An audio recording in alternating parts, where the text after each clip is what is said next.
आइए सुनते हैं व्रत कथा। मंदार के फूलों की माला से गुथी वेणी और दिव्य वस्त्रों से सुसज्जित मां पार्वती जी तथा जटाओं पर शोभित अर्धचंद्र कपालों की माला धारण किए दिगंबर शिव को मैं नमस्कार करता हूँ। एक समय परम पवित्र भूमि कैलाश पर्वत पर विशाल वट वृक्ष के नीचे भगवान शिव, माता पार्वती एवं सभी गणों सहित अपने बागंबर पर विराजमान थे। बलवान वीरभद्र, भृंगी, श्रृंगी, नंदी आदि अपने अपने पैरों पर सदाशिव के दरबार की शोभा बढ़ा रहे थे। गंधर्व, किन्नर, ऋषिगण शिव भगवान की विविध अनुष्टुप छंदों में स्तुति गान कर विभिन्न प्रकार के वाद्यों को बजाने में संलग्न थे। उसी शुभ अवसर पर माता पार्वती जी ने भगवान शिव से दोनों हाथ जोड़कर प्रश्न किया कि हे महेश्वर, मेरे बड़े सौभाग्य हैं जो मैंने आप सरीखे अर्धांगी पति को वरण किया। यदि आप प्रसन्न हो तो क्या मैं जान सकती हूँ कि मैंने वह कौन सा पुण्य दान किया है जिससे आप जैसे जगत के स्वामी पति रूप में मुझे प्राप्त हुए। आप तो अंतर्यामी हैं, यह मुझ दासी को बताने की कृपा करें। तब पार्वती जी की ऐसी प्रार्थना सुनकर शिव जी बोले, हे वरानने, उस समय तुमने एक अति उत्तम पुण्य का संग्रह किया था, जो एक अति गुप्त व्रत है जिसे तुमसे कहता हूँ। यह व्रत भाद्रपद मास के शुक्ल पक्ष की तीज का व्रत है, जो हरितालिका के नाम से प्रसिद्ध है। यह व्रत जैसे तारागणों में चंद्रमा, नवग्रहों में सूर्य, वर्णों में ब्रह्मांड, नदियों में गंगा, पुराणों में महाभारत, वेदों में साम, इंद्रियों में मन, ऐसा यह व्रत श्रेष्ठ है। जो तेज हस्त नक्षत्र युक्त पड़े तो वह और भी महान पुण्यदायक होता है। ऐसा सुनकर श्री पार्वती जी ने पूछा, हे महेश्वर, मैंने कब और कैसे यह व्रत किया था, विस्तार के साथ श्रवण करने की इच्छा है। इतना सुन भगवान शंकर बोले कि हे उमा, भारतवर्ष के उत्तर में यह जो हिमालय श्रेष्ठ पर्वत है, यह नाना प्रकार की धन संपदा, खनिज, वनस्पति, औषधियों से युक्त है। यह हिम शिखरों वाली चोटियों रूपी भुजाओं से आकाश को छोड़ती है और गंगा के कल कल शब्दों से शब्दायमान रहता है। यह नाना प्रकार के पशु पक्षी विचरते हैं। इसके राजा का नाम हिमांचल था। वहां उनके गृह में दो भाग्यवती रानी मैना से पैदा हुई थी। तुमने बाल्यकाल से ही मेरी आराधना करना आरंभ कर दिया था। कुछ आयु बढ़ने पर तुमने हिमालय की दुर्गम गुफाओं में जाकर सहेनी सहित मुझे पाने हेतु 12 वर्ष का तप आरंभ किया। तुमने ग्रीष्म ऋतु में बाहर चट्टानों पर आसन लगाकर तप किया, वर्षा ऋतु में बाहर पानी में तप किया, हिम ऋतु में पानी में खड़े होकर मेरे ध्यान में संलग्न रही। इसी प्रकार छहों ऋतुओं में तपस्या कर ली और जब भी मेरे दर्शन ना मिले तब तुमने ऊर्ध्वमुख होकर केवल वायु सेवन किया। फिर वृक्षों के सूखे पत्ते खाकर इस शरीर को छेड़ किया। तुम्हारी इतनी कठिन तपस्या करने पर भी मैं उस उपयुक्त समय की प्रतीक्षा करता रहा जब तुम्हारी तपस्या और अधिक कठोर हो और तुम्हारे पिता के हृदय में तुम्हारे विवाह का विचार उत्पन्न हो। एक दिन तुम्हारे तेजस्वी स्वरूप और तुम्हारी विवाह योग्य आयु को देखकर तुम्हारे पिता को चिंता होने लगी कि मुझे ऐसी कन्या के लिए उपयुक्त वर की खोज करनी चाहिए। उन्हीं दिनों नारद जी भ्रमण करते हुए हिमालय क्षेत्र में आए और वहां तुमको देखा। यह जानकर कि तुम राजा हिमांचल की पुत्री हो, वे तुम्हारे पिता के यहाँ गए। राजा ने अति हर्ष के साथ महर्षि का स्वागत पूजन किया और उन्हें योग्य आसन देकर उनसे उपस्थित होने का कारण जानने को कहा। नारद जी की बातें तो सदा निराली होती हैं। उन्होंने तुम्हारे पिताजी से प्रश्न किया, आप बताएं, आपके मुखमंडल पर चिंता की रेखाएं क्यों है? राजा ने कहा, हे तपोधन, तुम मेरी पुत्री को देख चुके हो। मुझे उसके लिए योग्य वर की चिंता सता रही है। इस पर नारद जी ने तुरंत कहा, मैं अभी बैकुंठ से आ रहा हूँ। मेरी सम्मति यदि आपको स्वीकार हो तो आपकी पुत्री के लिए वैकुंठ निवासी शेषशायी भगवान विष्णु योग्य वर हैं। वे आपकी कन्या का वरण स्वीकार कर लेंगे। इस पर तुम्हारे पिता आनंदित हुए और बोले, यदि विष्णु जी को मेरी कन्या स्वीकार हो तो मेरा सौभाग्य होगा। मैं अवश्य ही अपनी कन्या उमा का वाग्दान विष्णु जी को करूंगा। नारद जी तो ऐसा सुनकर बैकुंठ चले गए। इधर तुम्हारे पिता महाराज हिमांचल ने प्रसन्नता के साथ तुम्हें यह समाचार सुनाया कि विष्णु जी से तुम्हारा विवाह मैंने निश्चित कर दिया है। ऐसा सुनते ही तुमने महान दुख में अपने आप को पाया। और पिता के चले जाने के पश्चात तुम अत्यंत व्याकुल हो विलाप करने लगी, प्राण त्यागने की बात सोचने लगी। जब तुम्हारे सखी ने यह इस प्रकार दुखी देखा तो कारण पूछा। तुमने अपने सखी को सब वृतांत सुनाया और कहा कि तुम जानती हो कि मैंने कैलाशपति महादेव के लिए तप किया है और मैं उनको ही अपना पति मान चुकी हूँ। अतः मैं प्राण त्याग के अतिरिक्त और क्या करना चाहूंगी।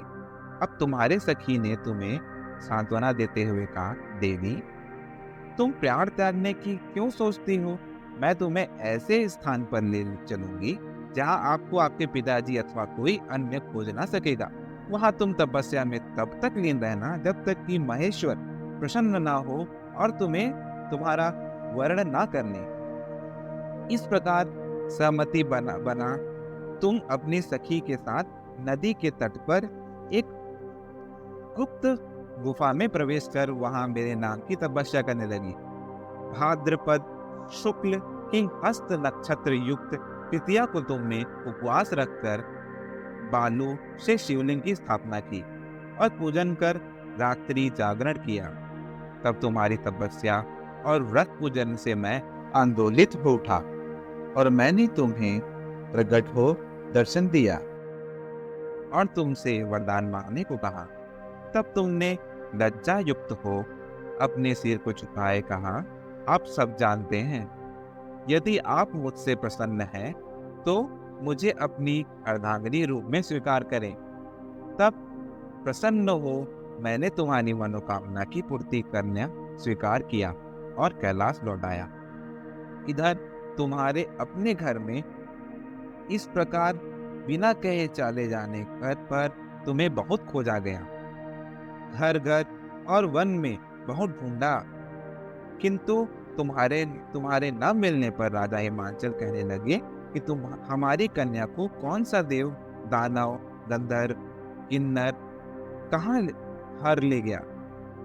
तुम्हारे पिता तुम्हें कहीं न पाकर और भगवान विष्णु के साथ तुम्हारे विवाह का वचन भंग होने की चिंता में दुखी हो एक बार तो मूर्छित हो गिर पड़े। इधर तुमने अपने व्रत अनुष्ठान की पूर्ति होने पर व्रत का पारण किया, समस्त पूजन सामग्री को नदी में विसर्जित कर स्नान आदि किया। उसी समय तुम्हारे नगर निवासी मंत्रीगण पिता हिमांचल के साथ वहां आ पहुंचे तथा तुमको सखी सहित पाकर प्रसन्नता को प्राप्त हुए। वे तुमसे लिपट कर रोने लगी और बोली, उमा, तुम बिना बताए इस भयंकर वन में कैसे चली आई, जहां सिंह, व्याघ्र, सर्प, भालू, हिंसक जीवों का निवास है। यहाँ तुम कैसे अब तक रह सकी? चलो, अब घर चलो। देखो, तुम्हारे माता आदि सभी तुम्हारे इस प्रकार चले आने से दुखी हैं। यह सुनकर तुमने कहा, पिताजी, आपने जो मेरा विवाह विष्णु जी के साथ करना स्वीकार किया है, इससे मैं इसी वन में रहकर अपने प्राण विसर्जन करूंगी। मैं सदाशिव शंकर को अपना पति मान चुकी हूँ और उन्होंने भी मुझे वरण करना स्वीकार कर लिया है। अतः हे तात, मुझे घर चलने को मत कहो। ऐसा सुनकर महाराज हिमाचल दुखी हुए और बोले, हे पुत्री, तुम शोक मत करो। मैं तुम्हारा विवाह भगवान विष्णु के साथ कदापि नहीं करूंगा और तुम्हारा अभीष्ट वर जो तुम्हें प्राप्त है उन्हीं सदाशिव के साथ ही तुम्हारा विवाह करूंगा। अब घर चलो।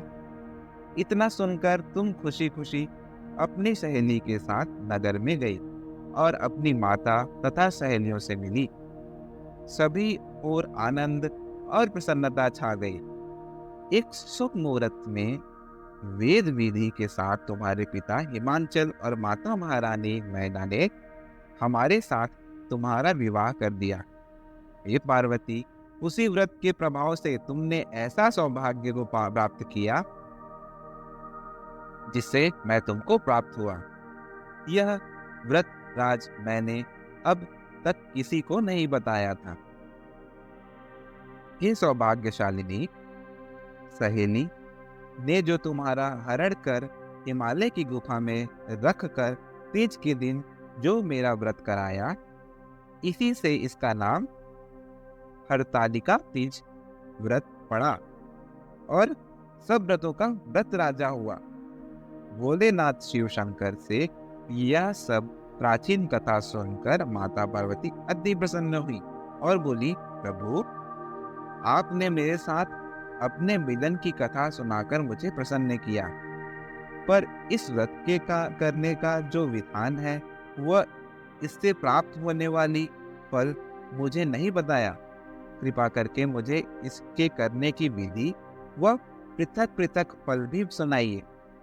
इतना सुनकर भगवान सदाशिव ने कहा, प्रिय, मैं इस व्रत राज का विधान तथा फल तुम्हें सुनाता हूँ।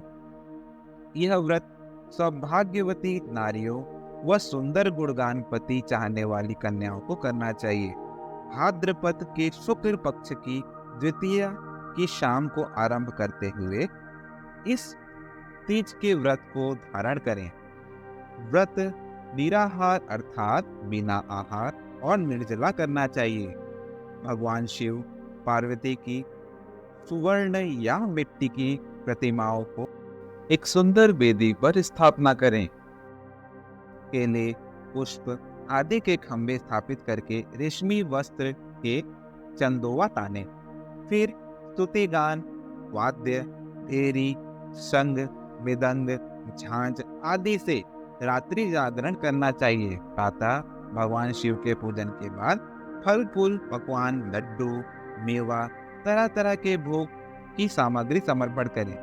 फिर ब्रह्मांड को द्रव्य, अन्न, वस्त्र, पात्र आदि का दान श्रद्धा युक्त देना चाहिए। भगवान शिव को हर वस्तु पंचाक्षरी मंत्र से नमः शिवाय कहकर अर्पण करना चाहिए। अर्थात प्रार्थना के समय अपनी इच्छा जो हो भगवान के सामने प्रेषित करके प्रणाम करें। फिर पार्वती जी से प्रार्थना इस प्रकार करें। प्रार्थना पद, जग जग माता, अपना हाथ जोड़ लेवे।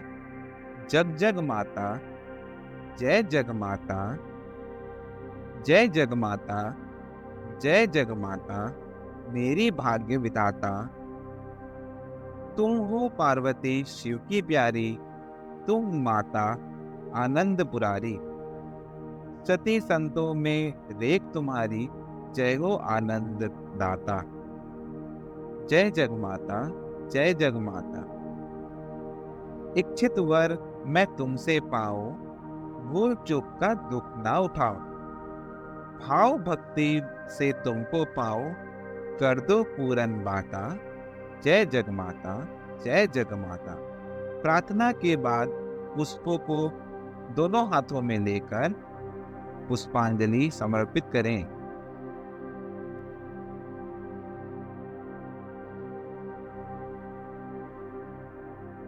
पश्चात चतुर्थी को शिवलिंग नदी या तालाब में विसर्जन करें। फिर 3 ब्राह्मणों को भोजन करा के दक्षिणा देवें। इस प्रकार यह व्रत पूर्ण करने से नारी सौभाग्यवती होती है तथा धन व पुत्र पौत्रों से सुखी होकर जीवन व्यतीत करती है। कन्याओं को व्रत करने से कुलीन विद्वान धनवान वर प्राप्त होने का सौभाग्य मिलता है।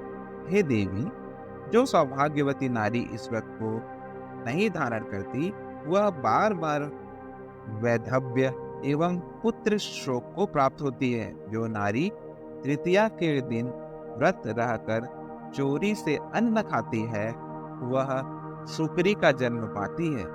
जो फल खाती है, वह बंदरिया की योनि प्राप्त करती है। जो जल पीती है, वह जौक का जन्म लेती है। जो दूध पीती है, वह सर्पिणी का जन्म ग्रहण करती है। और जो नारी मांस खाती है, वह बाघिनी होती है। और जो दही खाती है, वह बिल्ली का जन्म पाती है। जो मिठाई खाती है, वह चींटी के जन्म को धारण करती है। जो सब चीजें खाती है, वह मक्खी का जन्म लेती है। जो उस दिन सोती है, वह अजगरी योनि को प्राप्त करती है। नारी अपने पति को धोखा देती है, वह मुर्गी का जन्म धारण करती है।